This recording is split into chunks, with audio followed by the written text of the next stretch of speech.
Alright folks, welcome back. It's time for the next Mega deck, and this is actually the last Mega Pokemon that I have not made a deck and focused on just yet, and that is Mega Camerupt. So it's got 2 attacks, and 340 HP for its stage 1 is not bad at all. So first attack, Roasting Heat for a single fire energy, 80 plus. If your opponent's active Pokemon is burned, this attack does 160 more damage. So this version of the deck is going to focus on that one, so we're going to have a lot of burn support in here, and we'll go over that in a minute. And he does have a second attack here, the Volcanic Meteor, 280 damage, 1 fire, 3 colorless, discard 2 energy from this Pokemon. That one is costly, and so we're not going to use that one too much, at least in this build, but I do have kind of a backup plan in place for that. Weakness Water, which is not very prevalent right now in the meta, even on the ladder, and retreat cost of 4. So he is a big boy, and we've got some things in here to kind of facilitate the burn and the switching. So main support Pokemon is going to be the Volcanion EX. This is from Journeying Together. Ability Scalding Steam. Once during your turn, if this Pokemon is in the active spot, you may make your opponent's active Pokemon burn. So no coin flipping, no nothing. You just activate the ability, voila, they are burned. He is also a beefy boy with a retreat cost of 3. So what you want to do, ideally, is you're going to have Volcanion in the active, burn them, and then have your Camerupt come in and Roasting Heat, hit for 240 for a single energy, and then of course the burn on top of that is going to do 20 plus. And so I say 20 plus because I once faced a deck that was literally just Volcanion and a bench full of Magmortar. Magmortar's ability is during Pokemon checkup, put 3 more damage counters on your opponent's burned Pokemon, and that does stack. So 2 becomes 5, becomes 8, and potentially all the way up to 11, because I think I've just got the 3 copies in the deck.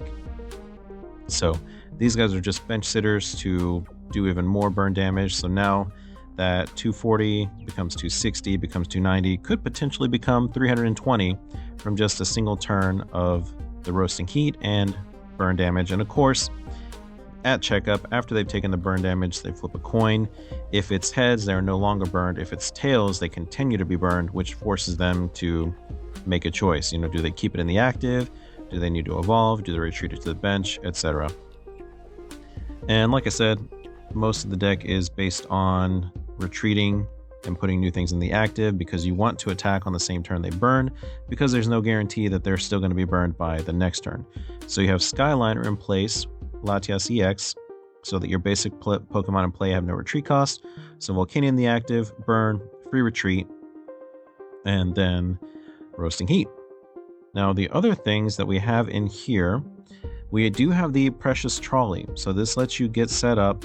You start with whatever you need in the active, you have your bench, and so ideally you want to go second so that you can Arven, get your Precious Trolley, and then what you could also do is you can TM Evolution directly into your Magmortars, and so now they're taking 80 damage of burn on, you know, basically their first turn. And even with that, without even having any Camerupt in play, you could end up knocking out some of the smaller basics, including things like Badoo.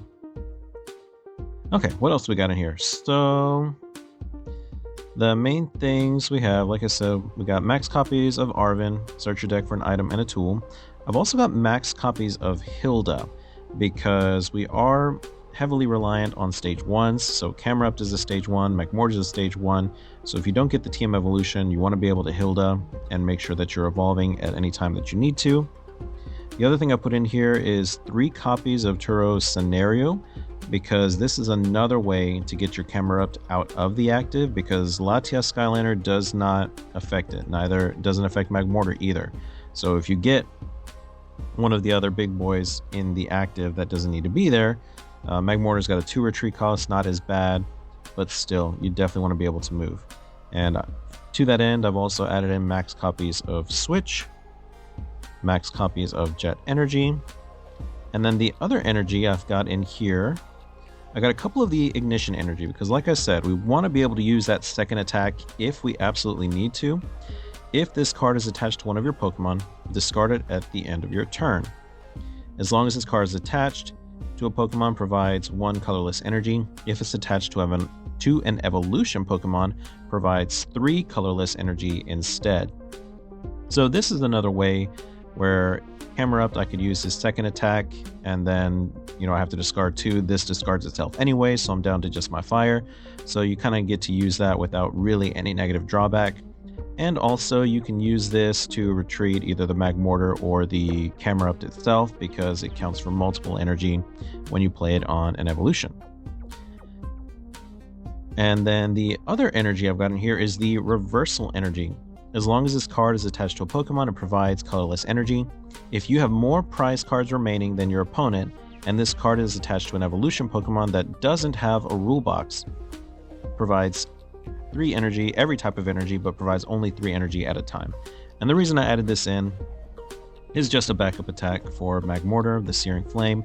So this would allow it to use that attack. It's only 90. It's another way to burn, but again, if they do get burned, the Magma Surge makes it even more. So that's kind of the backup play there. This is a pretty simple deck, very kind of linear. It doesn't have a whole lot of backup options, but I want to try it out, see how it does, and then of course we'll make revisions along the way. But that's Camerupt, so we'll see how it goes.